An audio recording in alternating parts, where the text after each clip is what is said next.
मी वर्षा वाटरचा ब्लॉगमध्ये तुमचं सर्वांचे स्वागत आहे. आवाज कमी करा. कसे आहेत तुम्ही? सर्व ठीकच असतील. मला 2-3 दिवस झाले टाईमच भेटत नाही व्हिडिओ काढायला. मी आता कामावरून घरी आली. मी बघा किती आरामशीर जिंदगी या माणसाची बघितली. किती सारखं थोडं बोलतात मी जळते. काय विचार करा, किती आरामशीर जिंदगी बघितलं. मस्त आहे की लोळलेत. मला 2-3 दिवस झाले टाईमच भेटत नव्हता व्हिडिओ काढायला, कारण की 2 दिवस तर पहिले बरं वाटत नव्हतं. त्याच्यानंतर 2-3 दिवस खूप काम होतं, खूप काम. त्याच्यामुळे मला व्हिडिओ काढायलाच जमलं नाही. आता पण मला सामोरे यायला लागली. मला ॲसिडिटी एवढा त्रास होतो ना, ॲसिडिटीचा. आज पण एवढी जळजळ होते, खूप त्रास होतो, खूप जळजळ होते ॲसिडिटीमुळे. मी आता कामावरून आली, थोडीशी आराम करत होती. अंशूची बघितलं इथंच सायकल पडली, इथंच सर्व पडलं आहे. अंशू खेळतो ना, इथंच सर्व सोडून जातो. अंशू गेला ट्युशनला. आता मला पण जायचं आहे अंशूला गेलं ट्युशनला. मी नाही गेली तरी हे जाते. आत्ता वाजले 8:10 म्हणजे अजून आता, कारण की त्याची एक्झाम चालू होईन आता, तर म्हणून थोडा टाईम जास्त ट्युशन चालू राहते त्याचं. आणि मी एक गोष्ट घेतली, ती तुम्हाला सर्वांना मला दाखवायची होती. मी काय घेतलं असं विचारते. तर त्या दिवशी 2 दिवस मी, आणि कधी घेतली मीला, आज 3रा दिवस, 3 दिवस झाले. पण मला ते पण येतात ना, ते पण मला शूट करायला टाईमच नव्हता. 1 दिवस माझं त्याच्यातच गेला. तर बघा मी काय घेतलं तुम्हाला दाखवते. आणि पहिले पण होती माझ्याकडे ती वस्तू, असं नाही आहे. ती माझ्याकडे लग्नाच्या पहिले पण होती. बघा मी काय घेतलं दाखवते तुम्हाला.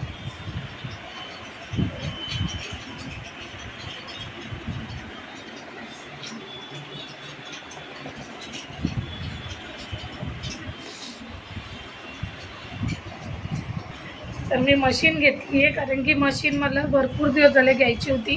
तर मी मशीन घेतली आहे, कारण की ना माझ्याकडे पहिले पण होती, लग्नाच्या पहिले पण मशीन होती. आणि माझा कोर्स वगैरे काहीच झालेला नाही, असं नाही का माझं झालं आहे. लग्नाच्या पहिले माझ्या पप्पांनी घेऊन दिली. ती खूप जिद करून पप्पाला घ्यायला लावली होती, खूप जिद करून पप्पाला घ्यायला लावली होती. माझी मशीन पहिलीवाली ती होती, पण त्याच्यावर कसं मी म्हणजे नॉर्मल सिलाई वगैरे मला येते. तर मी मशीन का घेतली, कारण की असं स्वतःचे अल्टर वगैरे कपडे करायला कामात येते. त्याच्यानंतर मला आहे ना ब्लाऊज शिकायचा होता, तर ब्लाऊजची प्रॅक्टिस करायसाठी मी त्याच्यावर ती मशीन घेतली. तर पहिले माझी लग्नाच्या पहिले होती ना, ती पप्पांनी घेऊन दिली. ती खूप जिद्दीने घेतली होती. ती पण का घेतली होती माहिती आहे तुम्हाला? माझं 11वीचं कॉलेजचं ॲडमिशन पप्पांनी केलं नव्हतं माझं. म्हणजे आम्ही गावाला होतो, रिझल्ट लागला. त्याच्यानंतर आम्ही पप्पांना सांगितलं, पप्पा या कॉलेजमध्ये ॲडमिशन घ्यायचं आहे. तर पप्पांनी आमच्या घेतलंच नाही. तर आमचे पप्पा बोलले, हां मी घेईन, टेन्शन घेऊ नका, मी घेईन. आणि ज्या कॉलेजमध्ये आम्हाला पाहिजे होतं त्या कॉलेजमध्ये, म्हणजे सर्व आमचे फ्रेंड लोक होते, तिथं पप्पांनी घेतलंच नाही ॲडमिशन. दुसरीकडे घेत होते पप्पा. आणि जिकडं पप्पा ॲडमिशन घेत होते तिकडं मला जायची इच्छा नव्हती आम्हाला. मी माझी बहीण सांगते 11वीला होती, कारण की मी 1 वर्ष मागे होती. म्हणजे माझी आजी वारलेल्या ना, तेव्हा माझ्या आईने त्याच तर डबल मला 4थीलाच बसवली होती. तर तेव्हा तेव्हा पप्पांनी ॲडमिशन घेतलं नाही. मम्मीला लय राग आला. मला ज्या कॉलेजला ॲडमिशन पाहिजे होतं बोलली, त्या कॉलेजला ॲडमिशन भेटलं नाही. लय पप्पाशी भांडली. पप्पांनी काय केलं, मला बोलवलं कामावरून. आम्ही गेलो, पप्पा कामावर होते, मम्मी मला घेऊन गेली. मम्मी मार्केटचं काही काम होतं ते केलं मम्मीनी. आणि पप्पांना बोलायला गेली का आजीचं ॲडमिशन घ्यायला आपण चालले होते. पप्पा बोलतं तुमचं मी म्हणजे कल्याणमध्ये सोनवणे कॉलेज आहे ना, पप्पांनी तिथे घेतलं. मला सोनवणेला नव्हतं पाहिजे. माझे फ्रेंड लोक शाळेतले होते, माझी बेस्ट फ्रेंड ते लोक सर्व मोहिंदर काबूल सिंगला होते. तर मला तिकडे पाहिजे होतं, पण तिकडे सीट पूर्ण फुल झालं, तर मग भेटलंच नाही. तर मग पप्पांनी काय केलं, म्हणे बघ तुझं आहे ना, मी इथं कॉलेजमध्ये ॲडमिशन घेतो. तर बोलली मला नाही पाहिजे. मी लय जिद्दी, मला त्या कॉलेजला पाहिजेच नाही म्हणून तर आहे ना तिथंच ॲडमिशन तिथंच नाही घेतलं. मी बोलली मला आत्ताच्या आत्ता मशीन घेऊन दे. आणि मला काहीच येत नव्हतं तेव्हा मशीन घेऊन दे, असं काहीच नाही. फक्त एवढं आहे का ते बाजूले होते ना आमचे, ते शिवायचे. तर त्यांनीच मला एक सिलाई कशी मारायची शिकवली होती, पेपरवर सिलाई शिकवली होती बघ कशी मारतात, सिंगल सिलाई. तर मला आयडिया पण नाही का मला मशीन येते काय येते, काहीच नाही. फक्त ते पॅन्डल चालवायला पाहिजे. आणि मला सिंगल सिलाई येते, म्हणून पप्पांना लय जिद केली. बोले माझं ॲडमिशन तुम्ही हे केलं, मला आत्ताच्या आत्ता मशीन पाहिजे. तर त्या आत्ताच्या आत्ता पाहिजे म्हणजे पाहिजे बोलली. तर पप्पांनी म्हटलं लगेच, घरी पण नव्हतं नेलं, आणि लगेच मशीन घेऊन दिली होती. ती मशीन घेऊन दिली. त्याच्यानंतर मी काय केलं, ती मशीन चालवलीच नाही. 1-2 वेळा फक्त पेपरवर आहे ना सिलाई मारल्या.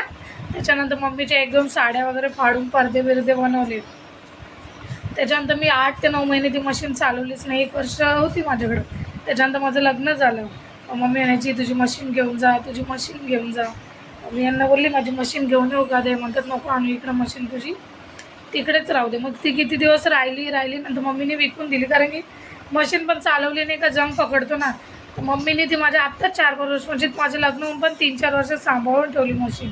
आता मी देऊन टाक मम्मी कोणाला तरी, मग तिने विकून टाकली. मग आता मला ब्लाऊज वगैरे लागतात. त्याच्यानंतर मी बोलली आता आपण कसं मला टाईम पण नसतो जा मग या. त्याच्यापेक्षा मी बोलली बोला ना हा टाईम आहे आमचा कॉल आल्यावर जायचं. तर मग मी बोलली मला ब्लाऊज वगैरे पण लागतात. त्याच्यानंतर कसं आणि टाईम पण नसतो एवढं जा शिवणे. त्याच्यापेक्षा बोलली मी मला थोडंफार जमतं आणि यूट्यूबमध्ये त्याचं सर्व असतंच. बोलली मग मी प्रॅक्टिस करेन, मला जमतं का म्हणून मी ती मशीन घेतली. बघू त्याच्यावर प्रॅक्टिस करूपर्यंत जेव्हा मला जमेन ना तेव्हा मी नक्की तुम्हाला व्हिडिओ टाकेन. तर अल्टर वगैरे तर मला आरामशीर जमतं. अल्टर येतं मला. सिलाई जमते मला, पण मला तरी असं वाटतं सिलाई जमते म्हणजे बाकीचं पण जमणार. तर प्रॅक्टिस करायला काय हरकत आहे म्हणून मी ती मशीन घेतली. मला कशी वाटली माझी मशीन नक्की सांगा. मशीन अजून माझ्या आईला पण माहिती नाही मी मशीन घेतली. हा व्हिडिओ जेव्हा ती बघत ना तेव्हा मला फोन करेन का मम्मी तू मशीन घेतली असे बोलून मला. आणि दुसरा शब्द ना तुझी मशीन एवढी चांगली होती, भंगारवाल्याला द्यायला लावली, याला द्यायला लावली अशी बोला ना. म्हणून मी मशीन घेतली. माझ्या पप्पांनी विचार करा ना तेव्हा माझ्या एका जिद्दीसाठी त्या माणसाने खरंच एका मिनटात मशीन घेऊन गेली. आई बापच असतात कितीही केलं तर. आता ही मशीन घेतली. आता याच्यावर मी प्रॅक्टिस करून ब्लाऊज शिवणार आहे. नक्कीच शिवणार. बघा ज्या दिवशी मला नीटनेटकं जमलं त्या दिवशी मी नक्की व्हिडिओ बनवून टाकणार. कसं वाटलं तुम्हाला माझी मशीन कशी वाटली नक्की कमेंट करून सांगा. अंशू तुला या मी एवढा माझा पगार येतो सर्व समजो या लोकांच्याच मागं समजो आणि स्वतःसाठी पहिल्यांदा काहीतरी घेतलं आणि ते पण माहिती आहे ते म्हणजे ती मशीन स्वतःसाठी घेतली. माझ्या नवऱ्याने मला किती वेळा टोमणे मारले. का घेतली, काय गरज होती तुला घ्यायची, नंतर घ्यायची होती ना. बघितलं या माणसाने काय गरज होती ना. एवढा पगार माझा घरात खर्च होतो तुम्हाला खरं सांगते. तेव्हा त्यांना नाही दिसत, तेव्हा नाही मला म्हणत वर्ष हा बोल. फायदा कसला कशाचा असतो, काय वस्तू कामाची असेल ही काय कामाची असते त्या याचा नुकसानच झालं. मला प्रॅक्टिस करायची आहे. प्रॅक्टिस तुला मी प्रॅक्टिस करायला 10 वर्ष पहिले सांगतो नाही गेली तेव्हा. मग ते मम्मी तू मशीन घेतली मग काय करतो ते का काल पण काय केलं मी थोडा टाइम मशीनवर बसली स्वतःच्या पॅन्ट वगैरे फाडून बोलतो मम्मी याला अल्टर करून देते का. रात्री जरा 1 वाजता अशी ओरडली बोलले तुझे अख्खे कपडे फाडून फेकून दे ना. तेव्हा तू उठा तो झोपला. मला खरंच खूप काम होतं म्हणून मला जमत नव्हता व्हिडिओ काढायला. माझी मशीन तुम्हाला सर्वांना दाखवायची होती म्हणून बोलले आज व्हिडिओ बनवूया. चला आता मला अंशूला आणायला जायचं आहे. हे बघा सुखाची लाईफ. अय सुखाची लाईफ कशी वाटते तुम्हाला. एवढी सुखाची लाईफ कशी जगू शकतात तुम्ही. कष्ट करावं लागतं. अगं बाई बघितलं एवढी सुखाच्या लाईफसाठी कष्ट करावं लागतं आणि ते किती कष्ट करतात. मी किती एक दिवस व्हिडिओ बनवून टाकेन ना तर तुम्ही सर्व स्वतःहून सांगा कोण किती कष्ट करतात.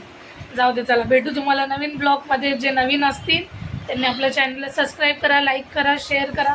चला बाय बाय.